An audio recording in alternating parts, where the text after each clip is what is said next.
that I call big F of S. It's just the Laplace transform gets shifted A units. That's what the first shifting there says. And that being the case,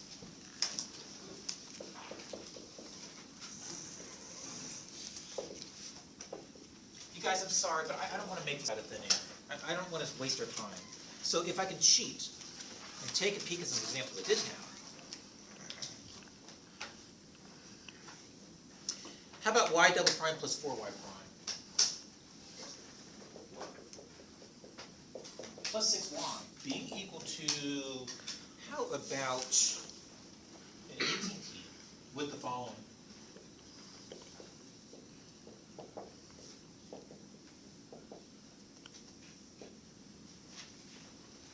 So let's take a peek at applying this first shifting theorem to Laplace. You guys think I could skip a lot of steps this time?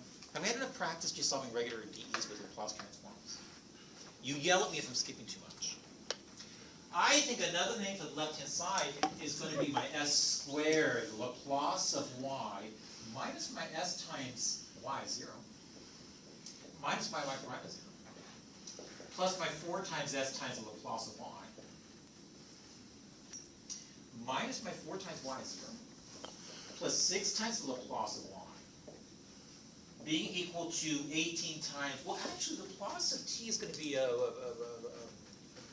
over t squared. 1 over s squared.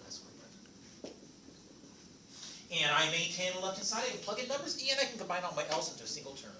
And with the l's in terms of a single term, I think the coefficient is going to be nothing more than my s squared plus 4s plus 6. Of course, it's just going to be the coefficients I had in the original DE. Sorry guys, I got to slow down now. I don't know my numbers. So y0 is equal to 2. Does that give me negative 2s? Minus 1. Is that a minus, is that an 8? That being the case, my Laplace of y is going to be nothing more than the following. Is that a 2s plus 9 all over stuff?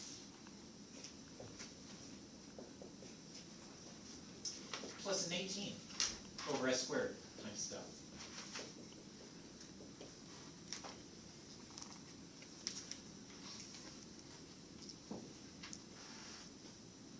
You can multiply plus 9 by the I don't think so. Is it No, all I was really doing is I was adding these to both sides. Is that okay, Katrina? Oh, okay, yeah. But you guys, you haven't, okay. I'm stalling for a reason. I don't know what the best way to do, what the best approach is next. Do you want to combine fractions or not? It'll be harder if you combine fractions. And because the Laplace is a linear transformation, you can tackle this. You know I can. It's just that for the second fraction, I'm going to have to partial fraction decomposition anyways. But it's up to you. If you don't want to do it, I won't. I'll stick with it. You're right. So you think I should combine them? And if you want to combine them, I think I end up with this. I've got my Laplace for y being equal to something over s squared times s squared plus 4s plus 6. I said 4s plus 6. And my numerator is going to be, instead of 2s cubed, instead of 9s squared, plus 18. And now I will apply some partial fraction decomposition. I will take my original fraction, 2s cubed plus 9s squared plus 18 over stuff, and break it up into two fractions like this.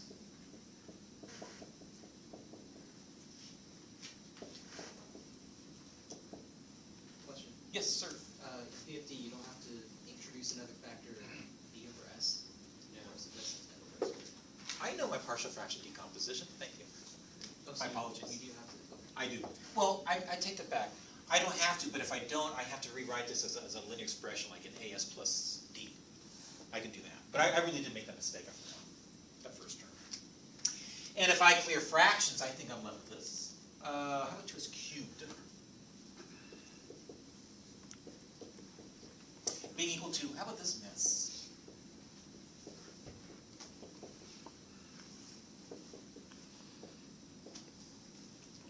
So my bs plus c. But that's gonna be multiplied by s squared plus my b times s times my s squared plus 4s plus 6. So now that I got rid of my fractions, it is time in this case to just find my values for a, b, c, d. So let me do something simple first. Let me allow s to be equal to 0. And if I do, that tells me that 18 is equal to a times s, so a is going to be equal to 3. You guys, I'm running out of ideas. I guess that was the only trick I have up my sleeve. I guess now I just got to do the grunt work of diving in and maybe equating some coefficients. Like, for example, how about a coefficients of s cubed? I think that would give me a 2 being equal to, is that a b plus d period?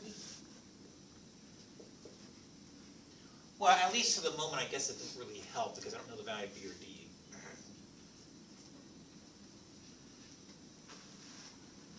You guys, what would be next to look at best? What would be best to look at next, excuse me? S squared. If I take a peek at the s squareds, I'm left with my 9 on the left-hand side, but on the right-hand side, I'm left with an a. Plus a c. Whoops, I can't read the whole thing. I said plus a c. Before it? What was that? Sorry, that's good. And then a I was gonna ask. 4d. Yeah. I guess I can clean up a little bit, but it's not going to help me find one of the values yet. I clean up a little bit, I'll replace a with a 3. I guess it gives me this. Is that a 6 being equal to a c plus 4d? Next, well, I can't equate constants because that would just give me a right back. So I guess I have no choice. I got to dive in and look at the s coefficients. So I guess I really did have to go through all the work. That gives me a 0 on the left-hand side. On the right-hand side, it's a 4a. Oh, I get to skip to the next grouping. That's nice. Is that plus a 6d? However, a is known to be 12, so that suggests, I misspoke, didn't I? A is known to be 3. But that tells me d is equal to -2. I'll circle it. You guys just double check my arithmetic. Now I think over here, when b plus d is equal to 2, that just screams out at me that b is equal to 4. And lastly, this equation right here screams out at me that c is equal to I don't know what. Is that 2? You guys are so wonderfully trustworthy. 14. Yeah. My mistake. That really was my mistake. So c is equal to 14. See, you should trust me. Well, you guys plugging everything back in. I guess this is just the following.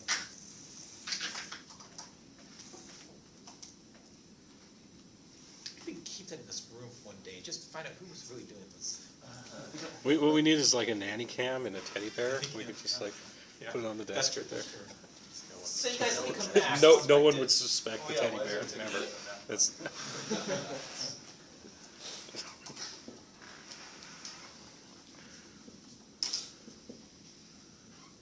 So is that a 4s plus 14? It's 14. Is that correct? And I think I should rewrite as such. Laplace of y is equal to my -2 times 1 over s plus my 3 times 1 over s squared plus my 4 times s. You know, you guys, I'm not going to do this yet. Can I just complete the square on s downstairs first? And if I already complete the square on s, would that give me an s plus 2? Is that going to be a plus 2?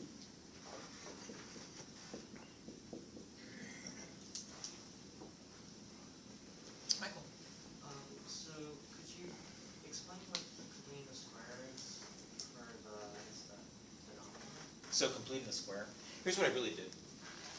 I took my plus 6, I slid it over. And I simply added a 4 and then subtracted a 4. It's just that I regrouped in this fashion. Since that trinomial is indeed equivalent to that perfect binomial square, I just paid the arithmetic consequence on the outside. And Michael, I'm going to explain to you the standard way you would complete the square on S. Personally, I don't do this. I knew that I had this stuff in black. I knew I wanted a 4 to get absorbed there, so I just took a 4 out of 6. That's how I think. So far, so good, you guys. And that means Laplace of y is negative 2 times 1 over s, plus 3 times 1 over s squared, plus some. You guys tell me what to write next. 4 times S. 4 times S. Or S. s. S. I heard that. All over my s plus 2 squared plus 2. You guys can I erase this? Plus.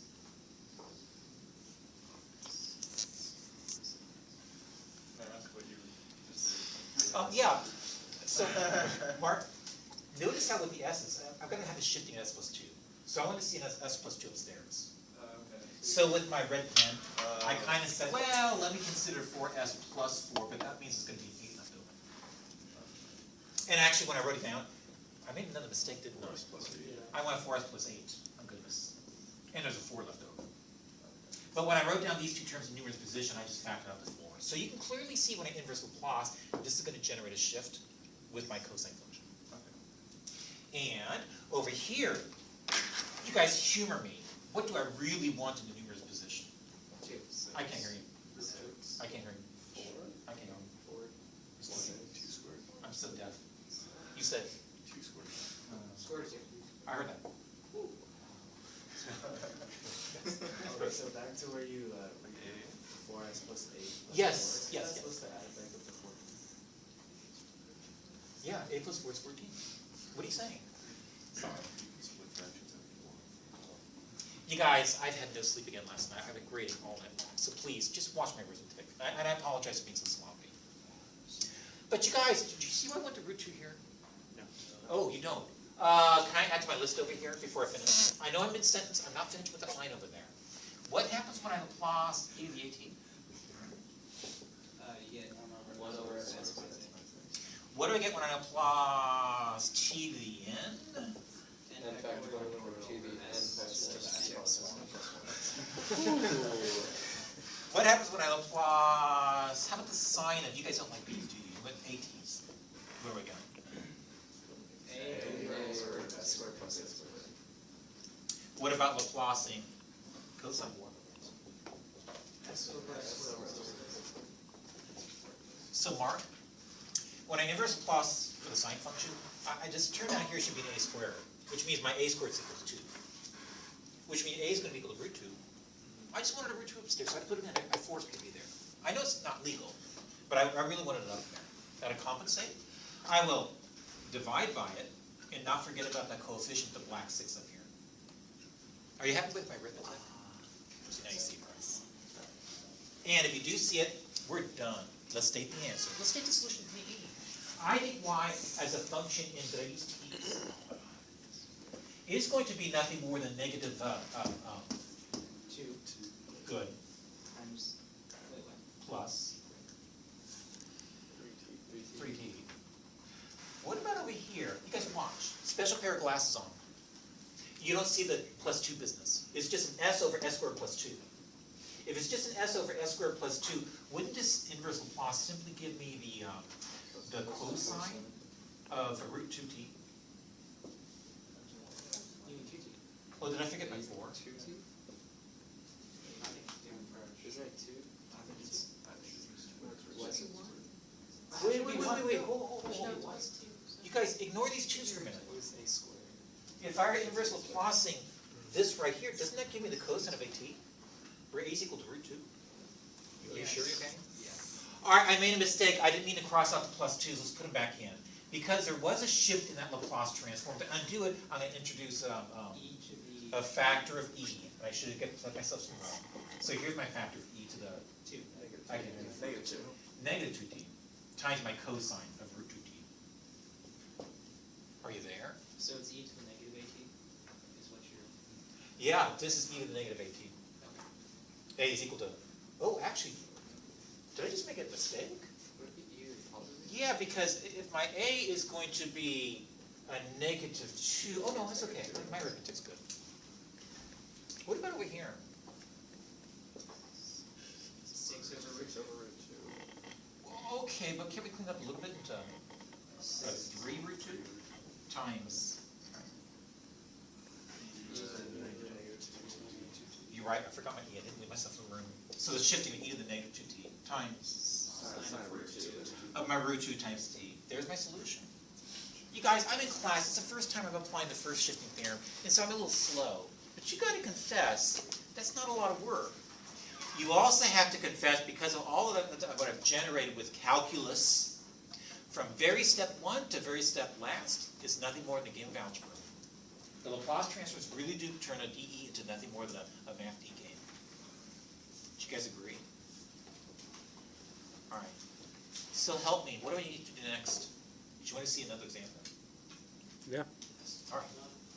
Do you want to see another example? Probably wants. Is there a Laplace for y triple prime? Oh, absolutely. In fact, as a matter of fact, you can generate it on your own just by Laplace and y triple prime or using integration by parts. Just like I did when I used the first one. So everybody, how about something as follows?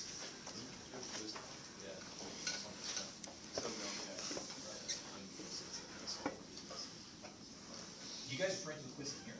Yeah. What's it on tomorrow? Probably gonna solve Eigenvectors. completing square. Oh, I can say what these are. Oh, seriously though, what's the quiz on? Yeah.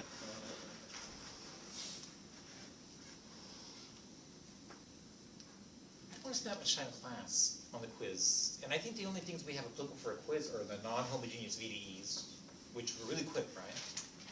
No. Yeah, so we don't have an in-class quiz. Can we just have the in-class quiz and the simple DEs that you solved last night's homework? In other words, use the Laplace transform, but not the shifting theorem. Okay. I should say shifting theorems, but we'll see the second one before today's over. So just really basic stuff, so the quiz will be really quick. And you guys, I made these numbers up out of thin air, so let's hope they turn out nice. If I Laplace both sides, let me get this.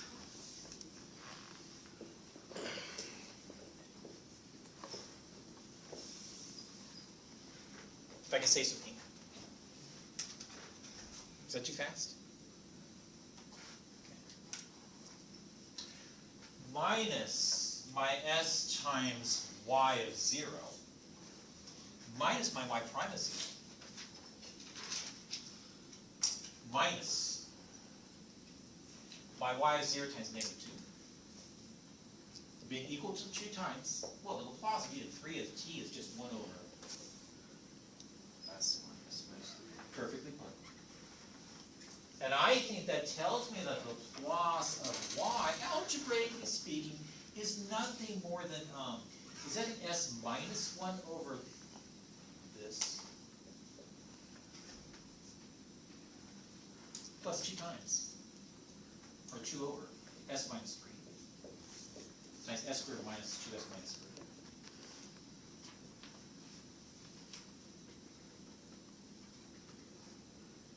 Gosh, you guys, I made a mistake. This is too easy. It's too easy because it doesn't require the first shifting theorem, does it? I can partial fraction decomposition that denominator because s squared minus 2s minus 3 factors nicely. Do you guys see my point? Because it's too easy, can I change it? Do you mind? If I'm not giving you a headache. Brief question. Yes, sir. Are we really only going to find ourselves using the first shifting theorem that we need to complete the square and bottom? Yes. That's why I'm looking and saying, oh shit, I made a mistake. This is too easy. So, everybody, how about this?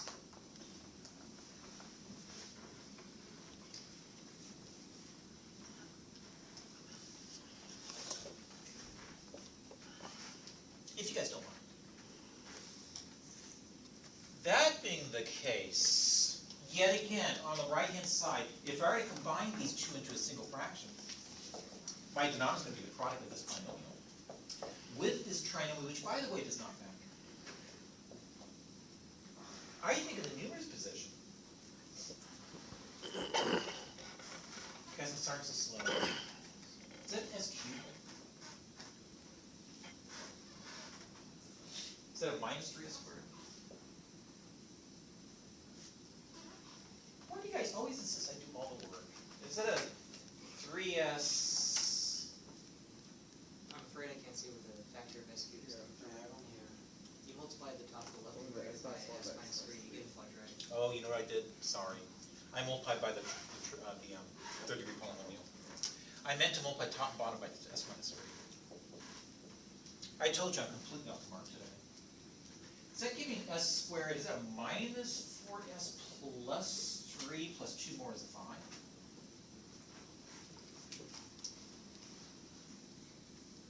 I guess I'm now ready to do some partial fraction decomposition. So, pulling out a nifty piece of scratch paper, I will take my s squared minus 4s plus 5 all over my s minus 3 times stuff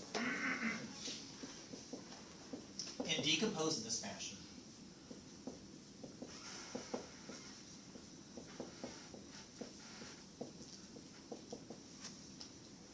So that I can solve for the coefficients a, b, and c. I'll get rid of my fractions.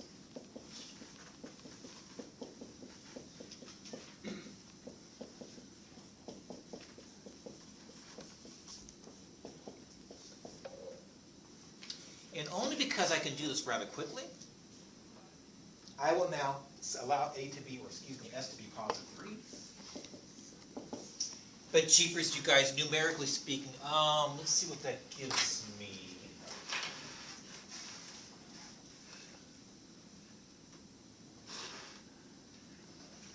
Is that a 2?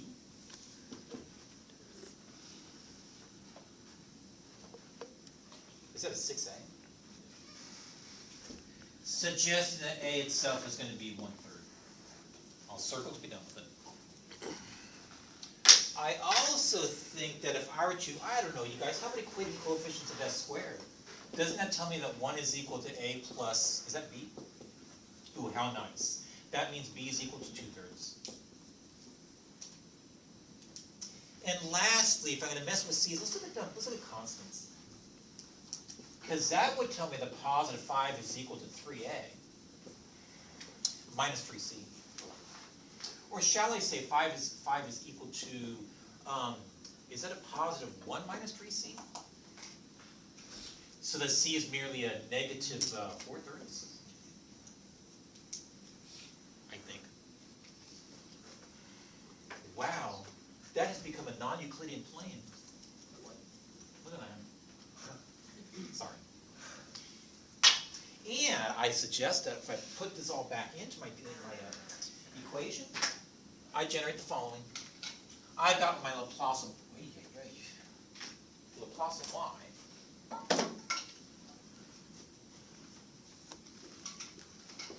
Okay, you guys, I don't remember the rest. My a turned out to be 1/3. Oh, you guys, piece of cake to inverse Laplace. Plus my bc, or bs plus c, all over s squared minus 2s plus 3. It's just that I found these coefficients of b and c to be 2/3 and negative 4/3 respectively. So that leaves me with the Laplace of y being equal to 1/3 times 1 over s minus 3. Plus my 1/3, okay, you guys, I'll slow down. Can I give myself some room? In slowing down, I think I should rewrite this denominator as, gosh, is that an s minus 1 squared? Is that a plus 2 again?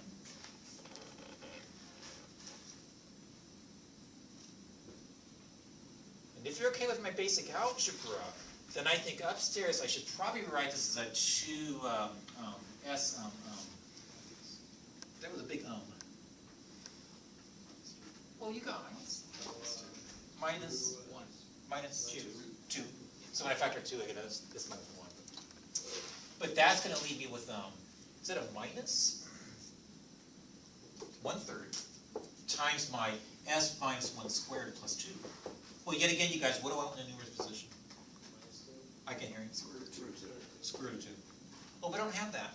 Actually, I got a minus 2 upstairs. So I'll pull the minus 2 out and divide by my root 2.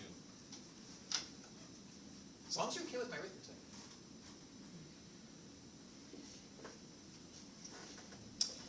And if you are okay with my arithmetic, I think we're ready.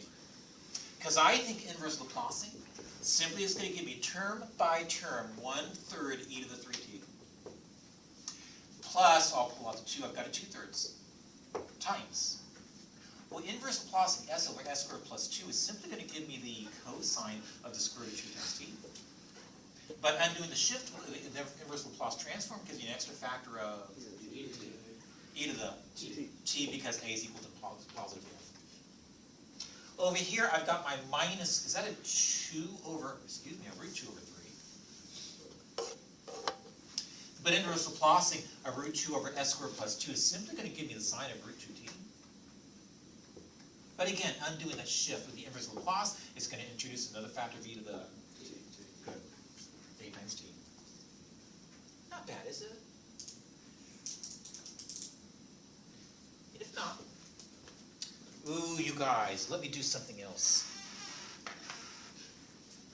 Can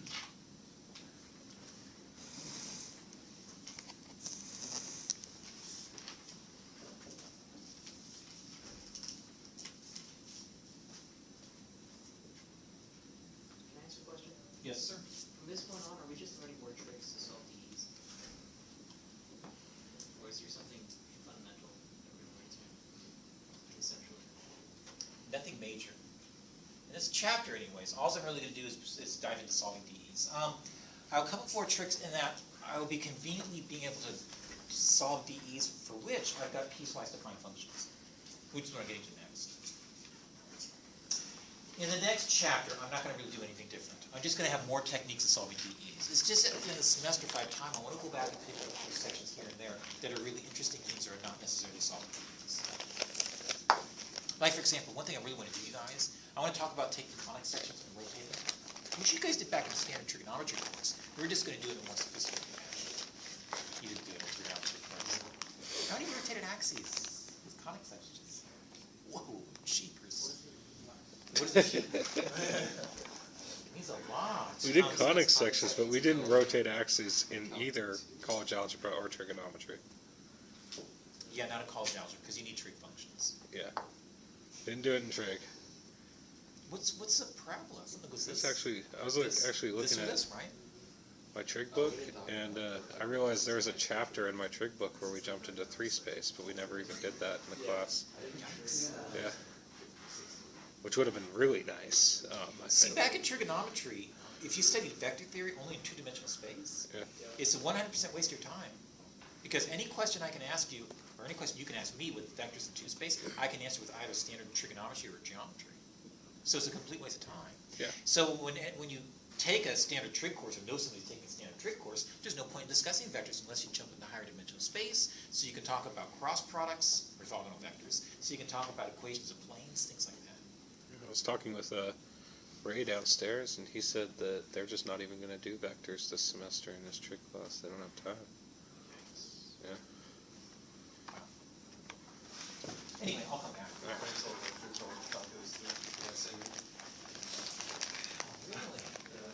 Physics. That's shocking.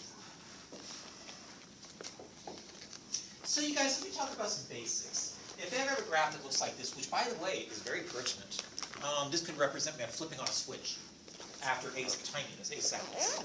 And the switch flips on, and I've got a voltage or current of 1 volt or 1 amp, or whatever you want to call it. And I maintain that I've got some fancy way of representing this in terms of mathematical symbols. I will refer to this as my unit step function. Some people refer to it as a Heaviside function or a Heaviside step function. I'll refer to it as my unit step function. Now I need to algebraically describe it for you. And my algebraic description is going to be as such. I will define u sub a of t as being a piecewise defined function, where the output is 1 or is equal to 0, depending on whether t is big, at least as big as a, or not. And you guys, with these applications, I never want to have negative values for t. So when I say t is less than a, I really mean t is still positive. It's between 0 and a. That being the case,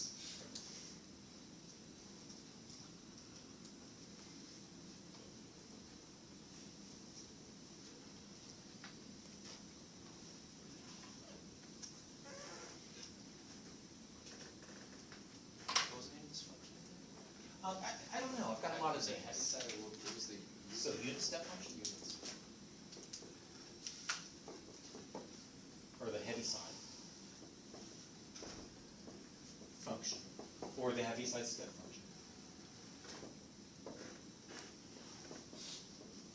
I'm capitalizing my age only because it's something, it's an engineer's name. It's just called the heavy step. The heavy That's step. awesome. The heavy step, how about that? And you guys check this out. If I were to do this, t-axis, y-axis, here's my A, here's my B. What if I were to flip the switch on? Then turn it off. At t equals b, what would that look like in terms of a unit step function? Negative heavy step function. The what? Negative. Yeah, I think it would. I think it would look like this. I would have my function's output as being nothing more than the unit step function of at t equal a, or turned on when t is equal to a.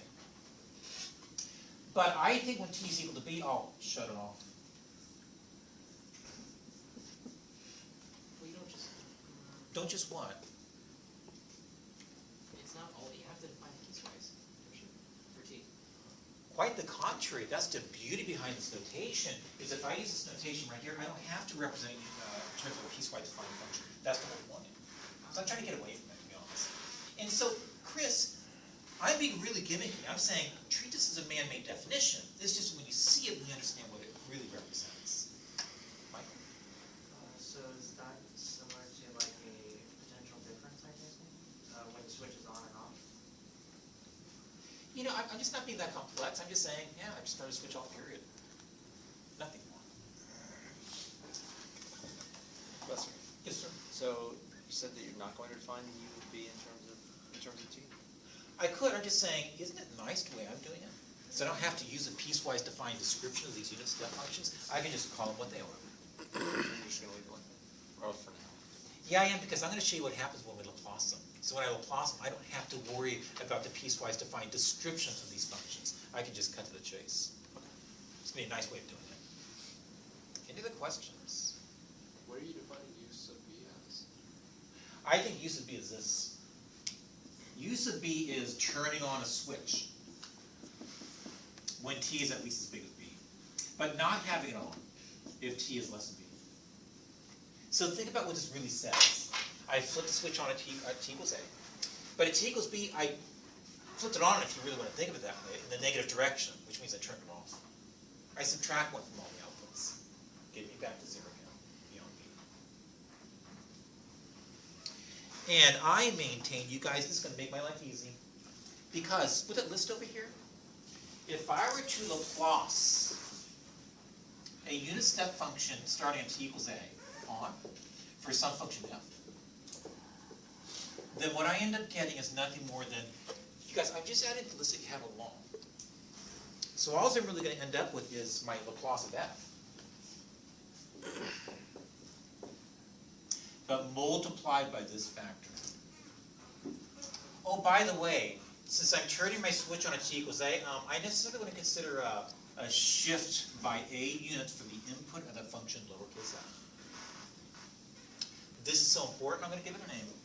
I'll refer to this as my second shifting theorem. But here too, you guys, in a particular case of solving DEs using Laplace transfers, it's going to allow me to conveniently solve some DEs, just like the first shifting theorem did. So do you guys think I can stop for a few minutes? Can I just justify this? Yeah, that's what I want to do. But you guys, I can't.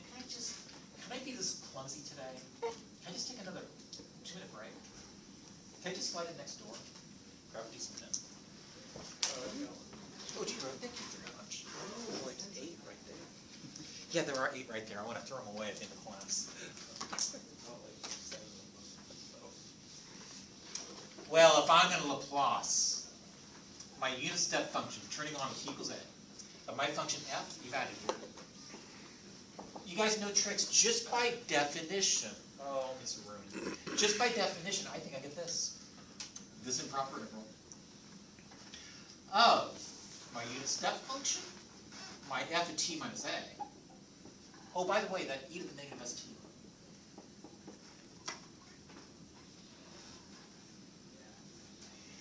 Would you guys agree that if t is equal to a or bigger, this coefficient is going to be nothing more than 1. So I'll read it right as such. If I now integrate from a on up, I think I can treat that coefficient as a positive 1. There's no distinction because there's no splitting up. And I've merely got my f of t minus a. So far, so good.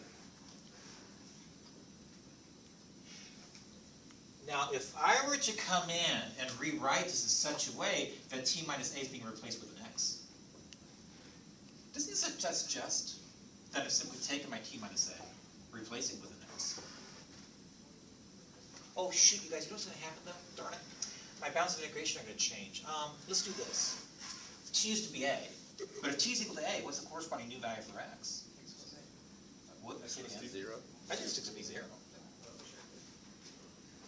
And I think here too, if I were to replace t with, I don't know what it is it x plus a? I guess it's this.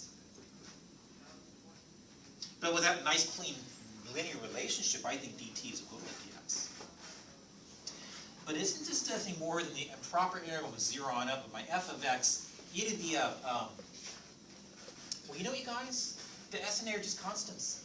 So can I break this up, distribute the negative Sn, pull that coefficient e to the negative as on the outside, and I'm merely left with the e to the negative sx on the inside. But jeepers, you guys, isn't that just simply the Laplace of little f, which I refer to as big F? Whoops, I meant big F. So I think trivially the second shifting theorem is true. It's just really useful in many applications. I think I missed how we got the lower bound to be now 0. Here's how I got it. Once I converted from t's to x's, notice how this really is the lowest value t holds. But if I substitute for t that lowest value of a, I think the corresponding x value is going to be a minus a. It was just because of my substitution, the way I chose to make a substitution.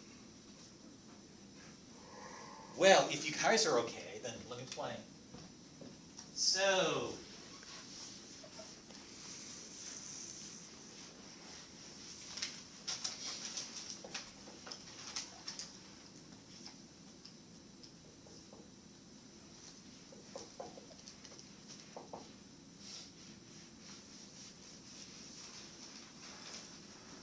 anybody?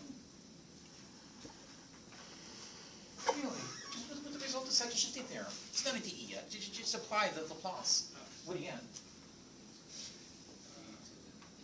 E to the negative 3. E to the Negative t minus 3. e to the. Negative 3s Thank you. I heard that. times a big F. Big F.